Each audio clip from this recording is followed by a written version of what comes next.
मित्रों, हम आज आए हैं मयंक जोशी डेयरी फार्म में। तो आज उनसे पता करेंगे कि उन्होंने जो झोटी तैयार की है तो किस प्रकार उन्होंने खान पान रखा है उसका।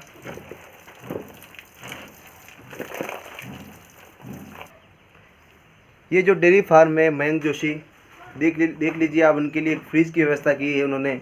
और छोटा सा डेयरी फार्म है, केवल एक ही कटड़ी है इनके पास, लेकिन शुरुआती कार्य बड़ी सराहनीय कार्य रहा है इनका, ये जो कार्य कर रहे हैं।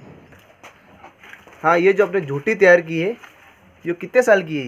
ये 2 साल की है। 2 साल की है। तो इसको आप कब लाए थे? इसको हम अक्सर डेयरी फार्म से लाए थे। 3 मंथ की थी जब से लाए थे। तो इसके जो पारा है तो सरकारी पारा है क्या? नहीं, प्राइवेट पारा है। शेरू बुल से। शेरू बुल से। अच्छा, आप बोल रहे शेरू का। हाँ, अच्छा बोल रहे। उसके तो इसका दूध कितना होगा? इसकी माँ का दूध कितना, पहले बताइए आप मुझे। इसकी माँ का दूध 27 प्लस था। ये इसकी माँ से अधिक दूध देगी। तो भी दूध है।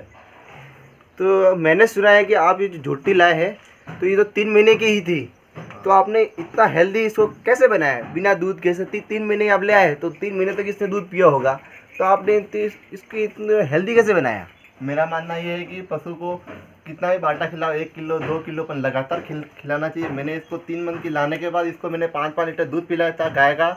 उसके बाद इसको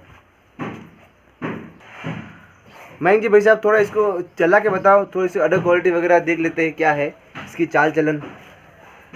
ये मयंक जी भाई साहब को खोल रहे हैं, थोड़ी सुविधा रखनी पड़ती है उनको, जब पाँव में थोड़ा दर्द है उनके। ये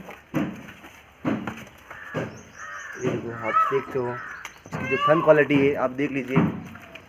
अच्छा, क्या पीछे से पुट्ठा है जो बहुत ही बढ़िया है, बहुत ही बढ़िया। अगर इसको हरियाणा ब्यूटिशियन में लगा दे तो प्रथम स्थान प्राप्त करने में कोई कमी नहीं है इसकी। बहुत ही बढ़िया।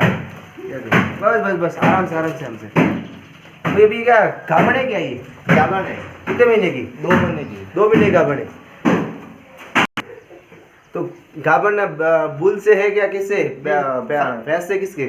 सरकारी सीमन से। सरकारी सीमन से। ठीक है। कौन सा नस्ल? सिंगूर तो मुर्रा। ठीक है, मुर्रा नस्ल से क्रॉस कराया इसको। 2 महीने हो गए। ठीक है, बांध दीजिए वापस इसको। नहीं, बछड़ी है, 2 साल की है। थोड़ा क्या